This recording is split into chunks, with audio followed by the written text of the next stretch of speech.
सुप्रभात बच्चों। आज हम पढ़ेंगे सर्वनाम।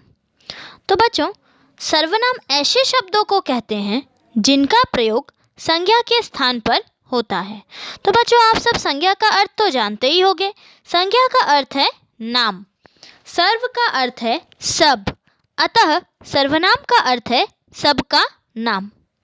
ऐसे तो हम प्रत्येक व्यक्ति, वस्तु, प्राणी, स्थान को हम नाम से संबोधित करते हैं, लेकिन हम इन नामों का बार बार प्रयोग करते हैं तो वाक्य अटपटा सा लगने लगता है। इस तरह मोहित ने मोहित के भाई से कहा कि मोहित की माँ से पूछकर कल मोहित के दोस्त के घर जाएगा। तो बच्चों, अब हम सर्वनामों का प्रयोग करेंगे। मोहित ने अपने भाई से कहा कि वो माँ से पूछकर कल अपने दोस्त के घर जाएगा। तो बच्चों, इस प्रकार का प्रयोग भाषा को सुंदर बनाता है। तो बच्चों, इस प्रकार हम कह सकते हैं कि जो शब्द संज्ञा के स्थान पर प्रयोग किए जाते हैं उसे सर्वनाम कहते हैं। अब हम कुछ प्रमुख सर्वनाम वाले शब्द पढ़ते हैं, जैसे कि मैं, तुम, हम, आप, वह, वे, उसका, उसकी, उसे, मेरा, मुझे, हमने, हमारा, तुम्हारे, आपके, आपसे, यह, ये आदि। इनके प्रयोग से संज्ञा शब्द को बार बार दोहराना नहीं पड़ता। इनसे भाषा सुंदर व प्रभावशाली बन जाती है। तो बच्चों, अब हम पढ़ेंगे सर्वनाम के भेद। पुरुषवाचक सर्वनाम, निश्चयवाचक सर्वनाम, अनिश्चयवाचक सर्वनाम, प्रश्नवाचक सर्वनाम, संबंधवाचक सर्वनाम और निजवाचक सर्वनाम। तो बच्चों, अब हम एक एक सर्वनाम के भेद के बारे में जानेंगे। तो पहला हम जानेंगे पुरुषवाचक सर्वनाम किसे कहते हैं।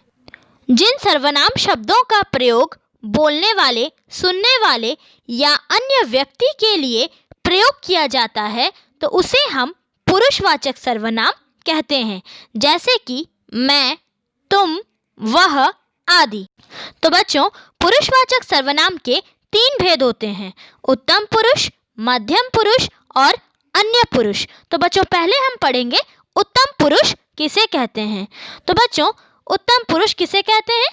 जिस सर्वनाम को बोलने या लिखने वाले अपने लिए प्रयोग कराता है उसे हम उत्तम पुरुष कहते हैं। यानी कि जब व्यक्ति स्वयं अपने बारे में बोलता है, जैसे कि मैं टीवी देखूंगा, हम 5वीं कक्षा के छात्र हैं, मेरा नाम अनिल है। तो बच्चों, अब हम पढ़ेंगे मध्यम पुरुष। जिस सर्वनाम को बोलने वाला सुनने वाले के लिए प्रयोग करता है उसे हम मध्यम पुरुष कहते हैं। यानी कि जब व्यक्ति सामने उपस्थित व्यक्ति को संबोधित करने के लिए वहाँ पे तुम, तुम्हारा और आप शब्दों का प्रयोग करता है, जैसे कि तुम चित्र बनाओ, आप इधर बैठिए। अब हम जानेंगे अन्य पुरुष किसे कहते हैं। यानी कि जिस सर्वनाम को कहने या बोलने वाला किसी अन्य पुरुष के लिए प्रयोग करता है उसे हम अन्य पुरुष वाचक सर्वनाम कहते हैं, जैसे कि जब व्यक्ति में अथवा तुम के अतिरिक्त किसी अन्य वस्तु, व्यक्ति या स्थान को संबोधित करने के लिए वह, वे, उसका, उन्हें इत्यादि शब्दों का प्रयोग करता है, जैसे वो झूठ नहीं बोलता, उसके पास कार है। अब हम पढ़ेंगे निश्चयवाचक सर्वनाम किसे कहते हैं।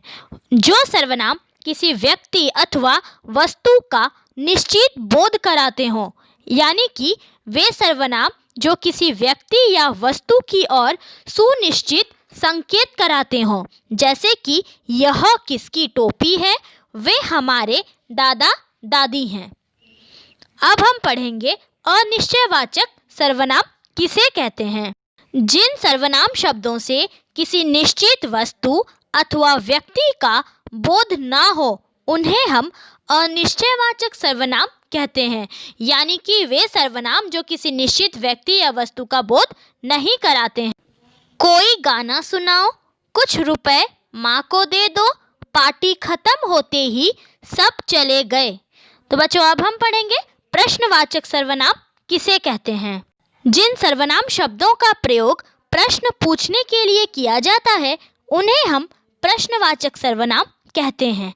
जैसे कि यह टीवी कौन लाया, तुमने क्या खरीदा आदि। अब हम पढ़ेंगे संबंधवाचक सर्वनाम किसे कहते हैं। जो सर्वनाम शब्द वाक्यों में आए संज्ञा या सर्वनाम का संबंध बताते हैं उन्हें हम संबंधवाचक सर्वनाम कहते हैं। जैसे कि जो परिश्रम करेगा वह सफल होगा, बच्चे वही कहानी सुनेंगे जो नई हो आदि। अब हम पढ़ेंगे निजवाचक सर्वनाम किसे कहते हैं। जो सर्वनाम निज यानी कि स्वयं यानी कि खुद के लिए प्रयोग किए जाते हैं उसे हम निजवाचक सर्वनाम कहते हैं। जैसे कि मैं यह कार्य स्वयं कर लूँगा, वह खुद ही चला गया आदि। बच्चों, यह थे सर्वनाम और उनके भेद।